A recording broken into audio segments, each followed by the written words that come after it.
In this episode of Scaling Postgres, we talk about default security, max connections, progress reporting, and migration. I'm Preston Jameson, and this is Scaling Postgres, episode 70.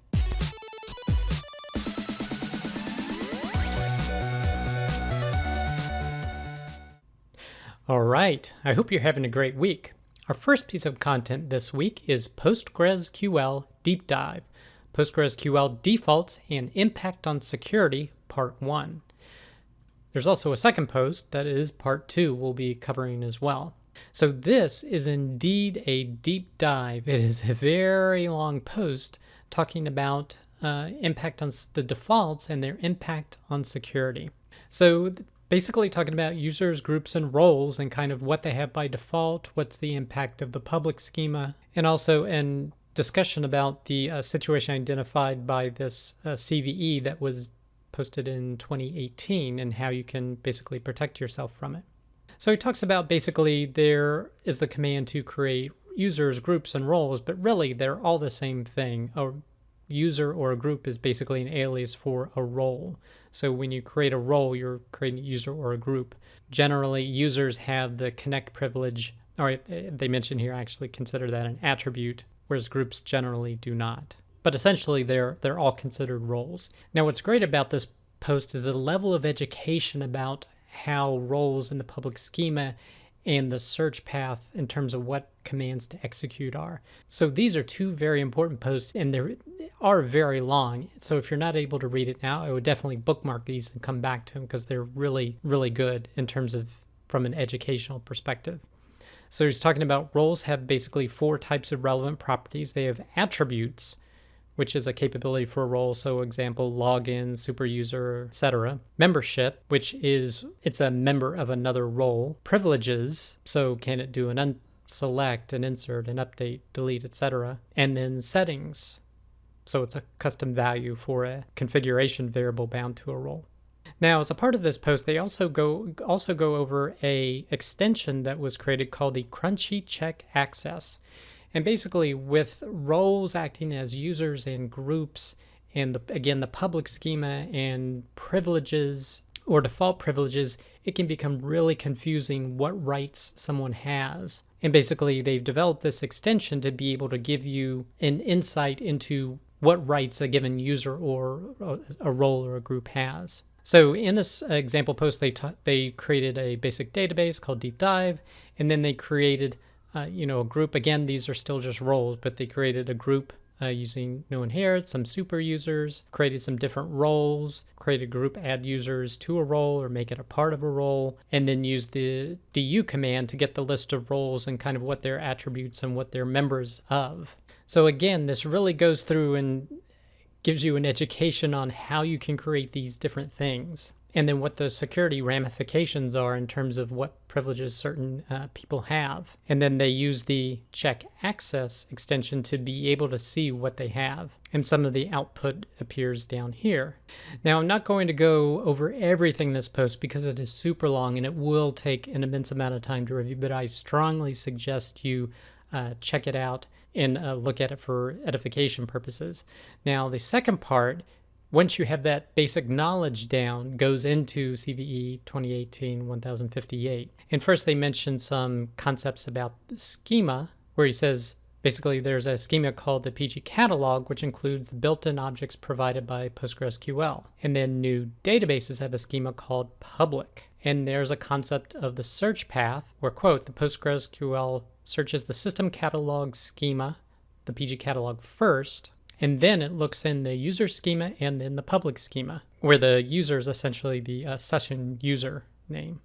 And with regard to the security issue, you can create a function that has the same name but accepts slightly different inputs. So it can be text, but for example, this one you create here can be a varchar. So you could actually create an object in the public schema that is named similar to an existing built-in function that's in the PG catalog, but then you can overwrite that functionality to escalate your privileges. So they show a basic example here where someone created a function called lower, which gives you lowercase, but they used varchar as the input, and they do a harmless, say, select, so-and-so was here. Now, another user running this will actually, the search path will eventually look in the public schema and potentially run that. And then they go over the full example over what's possible in terms of escalating privileges with this. Now, then they lead on into the fix, which basically one of the main things is to revoke create on schema public from public. So prevent people from creating objects in the public schema, essentially. But they say you may also want to also revoke execute on all routines in schema public from public, as well as altering the default privileges for that as well. So again, this is a super good set of posts to help you get an education on roles and permissions and groups and things of that nature. So I highly suggest you check out these 2 posts. The next post is the challenges of setting max connections and why you should use a connection pooler. So here they're talking about max connections, and of course the default in PostgreSQL is set to 100. So in terms of determining how large this can be for a database, or what's the best practice, he says, quote, talk to any PostgreSQL expert out there and they'll give you a range, a few hundred, or some will flat out say not more than 500, and definitely no more than 1,000. And then he talks about where do these numbers come from. So he actually wanted to do a test, so he used a G3 8x large EC2 instance and set up pgbench with a number of clients to run against it.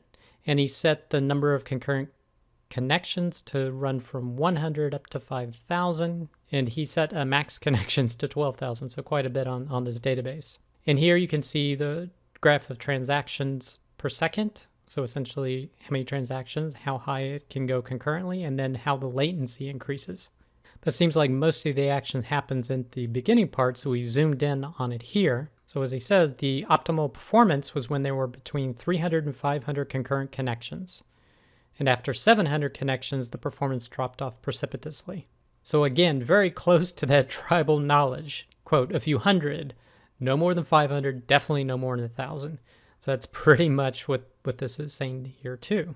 And then he goes over a section called what if you need more connections? And there comes in connection pooling. So using pgbouncer or pgpool. And he did some tests following similar to Alvaro Hernandez's concurrent connection test. But he also used the connect flag because he wanted to simulate the cost of building up and building down connections. And that's what this chart looked like. Now, when he added in the connection pooler, so this is without a connection pooler. Sorry, can you highlight it?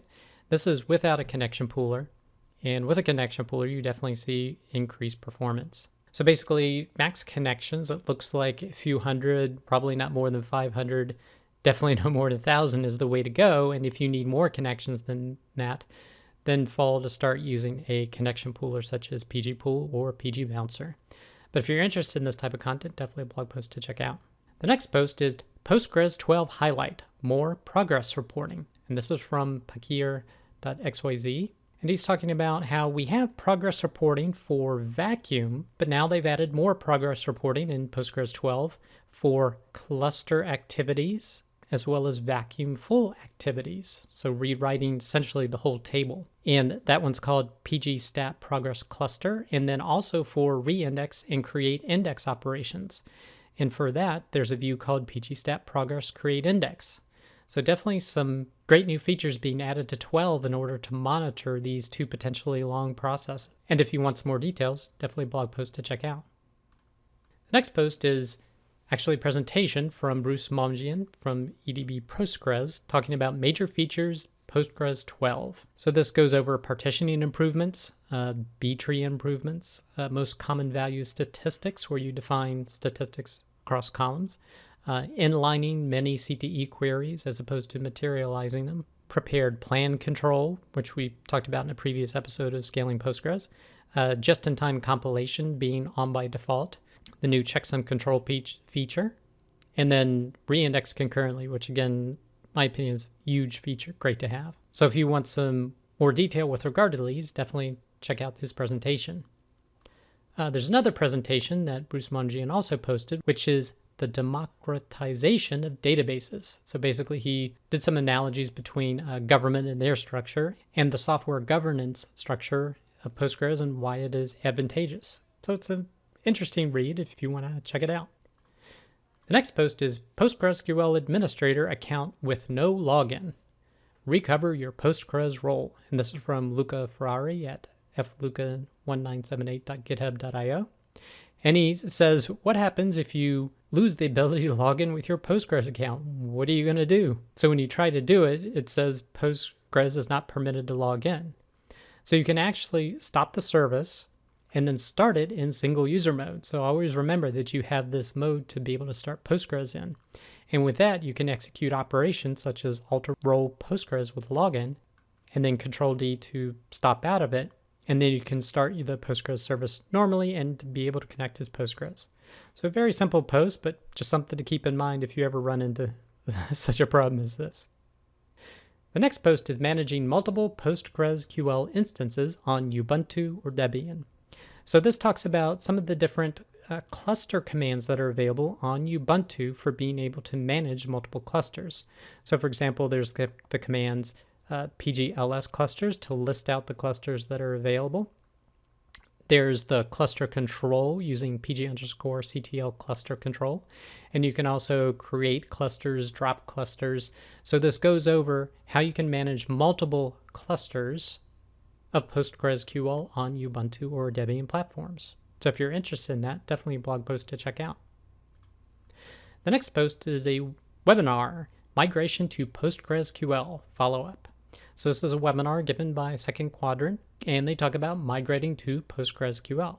And if you go to the registration page, they talk about, why would you want to do this, how to plan your migration, how to migrate your business logic, converting data types, migrating your SQL in terms of function procedures and triggers, typical challenges encountered, as well as post-migration tests. So if you're interested in migrating to PostgreSQL, definitely a blog post to check out.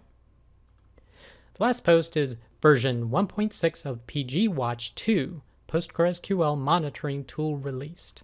So this is a tool by cybertech-postgresql.com that allows you to do monitoring. And it now has Prometheus support, so you can send this monitoring to Prometheus, as well as Patroni support for being able to determine, from my interpretation, what is the primary or database to be able to follow. So if you're interested in using pgWatch, they have a new version that you can check out. That does it for this episode of Scaling Postgres. You can get links to all the content mentioned in the show notes. Be sure to head over to scalingpostgres.com where you can sign up to receive weekly notifications of each episode, or you can subscribe via YouTube or iTunes. Thanks.